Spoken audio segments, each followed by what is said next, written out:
Hello to Dice Junkies. I'm Xenodamus. I'm here with Q. And on Skype, we have...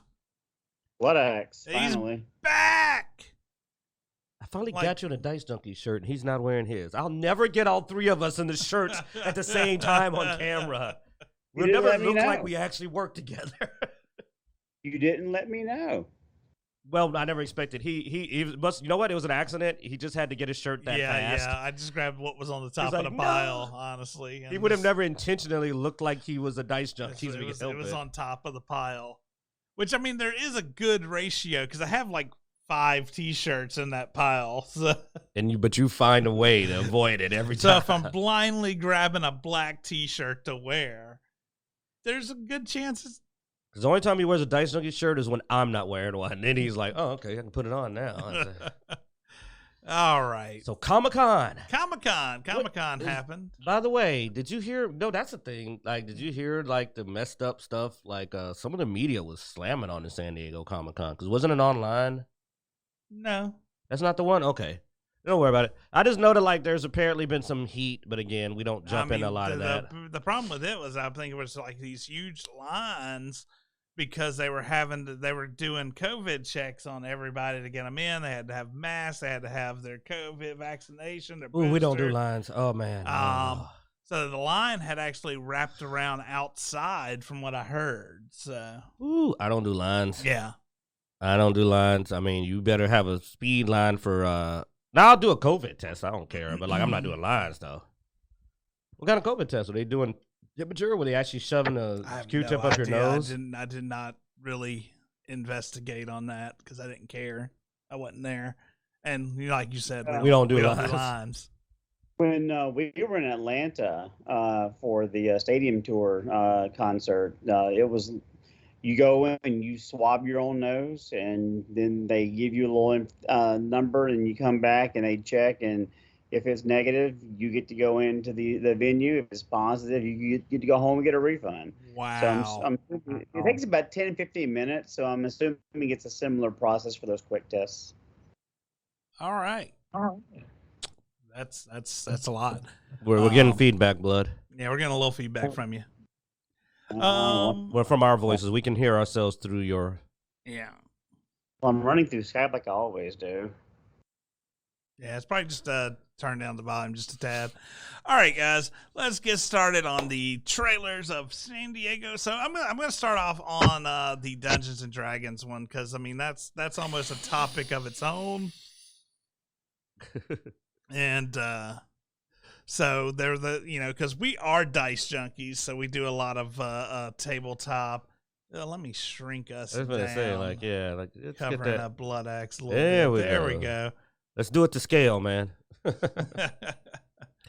All right. Too long. I think it's the Best Buy anyway. But all right, so yeah, Dungeons and Dragons: Honor Among Thieves. Don't play into that dang thing. I mean, you can show some still. Yeah. I mean, right off the bat, we see a gelatinous cube, and apparently they're jumping into it, which is a horrible idea. Dude, are we going to actually take a moment to point out every inaccuracy? Because then that's the whole show. How about the displacer beast that's not displaced, the gelatinous cube, a druid turning into a owlbear, which is not an animal, but is actually a monstrosity or magical beast. Well, we haven't got that far yet, man. Come on now. Hold on. I mean, there's a displacer beast. I'll say the displacer beast looks pretty badass, though. No, I didn't say that the special effects were bad. I said inaccuracies. Oh, go ahead, Blood. No, I think the Mimic was probably my favorite one. And the Mimic looked cool. Yeah. But I mean, it looks like it's a CGI fest, but I'm more worried about the story because as tabletop gamers, the immersiveness and the intrigue is always about the story. And I'm not feeling, a well-written story just based on what we see in this trailer. This is Tiefling. Yeah, no, I mean, here's my thing. I mean, we've done D&D before as a movie. I think the last one, the main character was a rogue. The first one. Our first one. The last one was they actually tried to kind of do it right. Okay. And they actually had a party with a cleric and all that. That was the one I think went straight to TV, but like I don't Yeah. even know if that one hit theaters, but they did at least try to be accurate. The first two had like that one guy and the Wayans brother, and it was a comedy, and it was about rogues. Yeah. Because when I think D&D, and I go, which class is going to be the main character? The rogues. That's the most fantasy and interesting one. Any other class? How about a sorcerer, druid, wizard, cleric, paladin, arcane fighter, psionicist? Monk. Rogue. The least fantasy of all the possible classes. Oh, they have dragons. No, in this one, I think it's a bard. I think that dude may also supposed to be a bard. Yeah, he was playing music, wasn't he? No, he didn't have any magic, but again, the accuracy we've already stated has been not very. Well, yeah. Okay, let's go around round table on opinions. You go ahead, and then Blood Axe, and I'll rant at the end. Looking at it, for one, I didn't really care much for the humor. There are so many epic tales out there. With R.A. Salvatore, Ed Greenwood, Margaret Wise. Yeah. So you have the holy Icewind Dale trilogy, and the Elminster. Oh my God! No one's ever put Elminster's story. The Clerics Quintet. All these Seven Sisters. Yeah, It's been a while, man. I've been playing Pathfinder. But you have all these really epic stories that have been built up over the time, and yet we're gonna tell sort of a slapstick comedy tale of thieves. You don't know what the story is. That's the problem. There's nothing in here implying what the story is. It says what the story is. Apparently, they stole something and they stole a powerful artifact somehow. Sure, it was an artifact. It was something. It was something, and they gave it to somebody who was evil and was going to use it for notorious means. Some notorious means. And so now they're going to do something. It seems like he's putting the band together, and he's going to go stop the evil. Maybe. But yeah, Owlbear. Here's my thing. I don't care really. I'm not a rules lawyer when I play, but if you're going to do a movie, you probably want to stick to the rules of the setting. Somewhat, yeah. Just to build up a system for people to follow. So you have, so the current setting, 5e, as a druid, you can only turn into beast, and Owlbear's monstrosity, not a beast. But, that's a minor thing. I don't really care because, honestly, my stories and ideas in the setting of Dungeons and Dragons, which would be most common Forgotten Realms, don't really fit with 5e anyway, because they're a lot more high fantasy. So I really it doesn't 100% bug me that they're not sticking with the raw of 5e. But yeah. So anyway, that's my opinion on it. I'm not excited. I'm not excited at all. Go ahead, Blood Axe. Well, I think the film, like Zeno says, should stick to the source material and the rules that we're familiar with, because your target audience is going to be your hardcore gamers, your tabletop players, which boomed and now is kind of shrinking a little bit recently. And if you want to re-engage that audience, you really should give them something to get them encouraged about. Will I see it? Yeah, I'll probably actually go watch it because I do enjoy fantasy-style movies. But going back to what Zeno was saying as well, if you want to do a rogue main character film, start with Ren of the Blade from Dragonlance. Or one of my favorite books is The Rod of Seven Parts. That would be a very good movie. And then eventually graduate into some of the Forgotten Realms stuff with Drizzt. There's like 12, 15 books on Drizzt. You could make an ongoing money-making machine if it's done well, like Peter Jackson did with Lord of the Rings. So there is proof that audiences will tune in to this type of content if it's done well.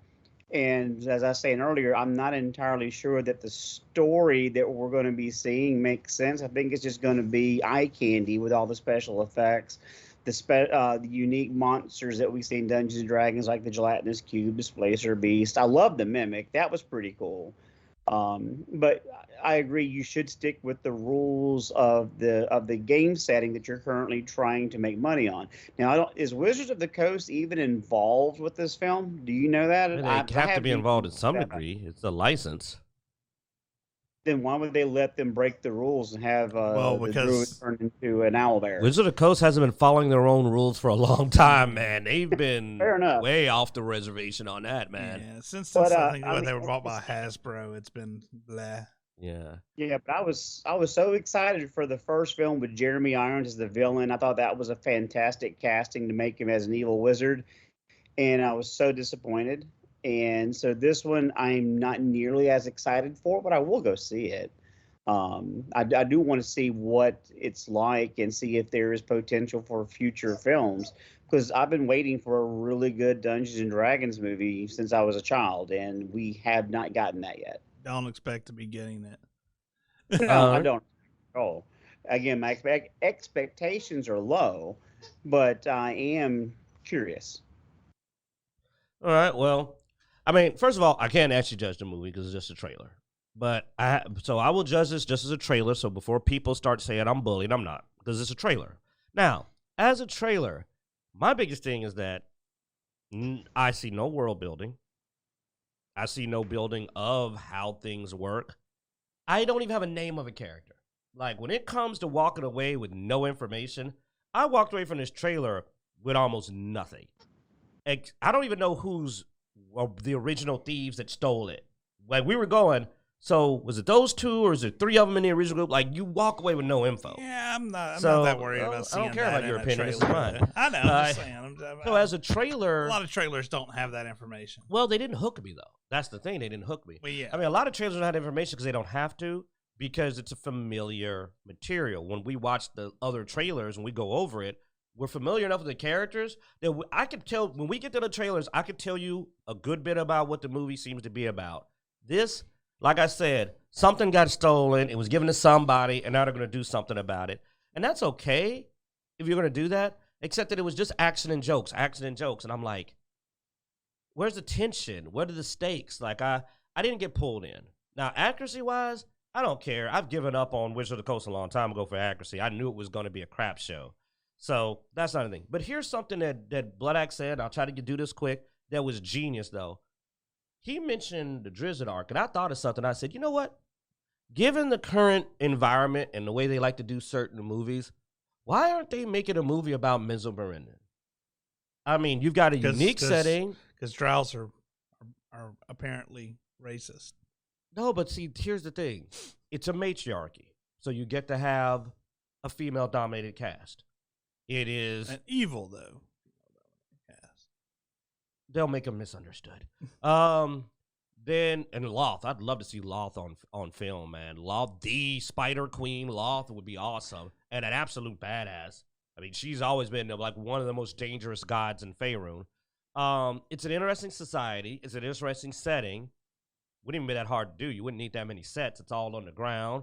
You could do a black cast. I mean, honestly, for what they're trying to do with a lot of these films these days, how do they keep missing the opportunities to do a good job of it where it's like, do the Drow? I don't think it would be a Just good do idea. the Drow. I think you'd be better off doing the Icewind Dale trilogy and then doing the Drow series as a spin-off from that if the Icewind Dale did well. If they do the Icewind Dale series, then they got to make Catti the main character, though, which would They not don't be got what most to make people... Catti the main character. That's just fucking dumb. You go by the book material. And Catti is a very popular character in the book material. Name anything that's been gone by the book in the last, 4 years. I mean, she's a strong character, but you don't have to make her stand alone or stand out. There are multiple really good characters in that. You can have more than one strong character. Yes, you can, but they're not going to do it. Well, we're not talking about what they're going to do anyway because they're doing this shit. I mean, yes, we'd all love to see the frigging like Icewind Dale trilogy rolling into the Mithril Hall and all of that. That'd be awesome. I would think you do the Icewind Dale trilogy as a trilogy of movies. Then you can do a Drizzt series because Drizzt I think would do better as a series. You do a Drizzt series. If you wanted to go with a female lead, you could always go with Daughter of the Drow with Lyral as the main character. That's a good one because she was female Drow, but not evil. She was more neutral. That might be a better gateway entry, and then go into Icewind Dale. And like Star Wars didn't do the prequels and then do the sequels afterwards, if the audience is drinking that Kool-Aid. But there are ways to do it, and Wolfgar was actually the central character in Icewind Dale to begin with, but everyone loved Drizzt. Yeah. And I think the same thing will happen here, that if you make a Catti-Bree-centric film, everybody's still going to be intrigued and love Drizzt. Unless you just play. I mean, he wasn't meant to be the main character of the Icewind Dale trilogy, but he was launched. You know, he became that popular. Yeah. Don't forget also, I forgot the name of the character, the Spellfire arc was a really good arc. It had Elminster in it, and the main character was a female spell user who had the most powerful magical power in the world. So all I'm saying is that they act like, I'm saying this just so they don't think we're always going, we want men. No, there are good stories in D&D with female leads, and I mean all powerful female lead. Mystra. Mystra's the freaking god of magic, the most powerful god in Faerun. These characters exist. Yeah, they did a series on the daughter of Elminster. Yes. Why don't you cover some of these characters? I'd love to see it. So all I'm pointing out is that that's just an alternative. But for this, we'll see what it's about. Yeah. But it's obviously an action comedy. So just be ready. This is an action comedy. This is the Guardians of the Galaxy of D&D. Yeah. The trailer is supposed to show me what the movie is about and the feel of the movie. And from the feel of the trailer, not going to enjoy this. Not going to go to the theater and watch it. I probably will watch it once it comes to one of the streaming services or something like that. Unless Blood Axe goes and sees it and tells me it's amazing, and then I may go to the theater and watch it. But from this isn't getting me into a theater, not right now. Action comedy, man. Like I said, it's the Guardians of the Galaxy in D&D. Now, no, I liked Guardians of the Galaxy, so it might be good. Like I said, I'm only critiquing it as a trailer. I didn't like the trailers for Guardians of the Galaxy either. Yeah. So could be fun, but the trailer, I didn't laugh. Yeah. None of the jokes landed at all. So that's my biggest concern, is that you usually put some of your good stuff in the trailer. Nothing was funny. I didn't laugh at any part of it. So I'm like, okay, guys, I hope the comedy's better in the actual movie. I think we're going to wrap up there.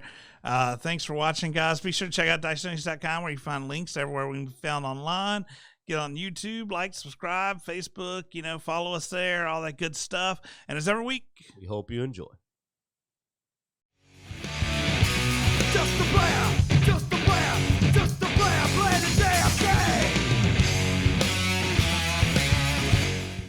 game. Well, then I have to ask you then, what did they do to your tomatoes? They fucked my tomatoes up.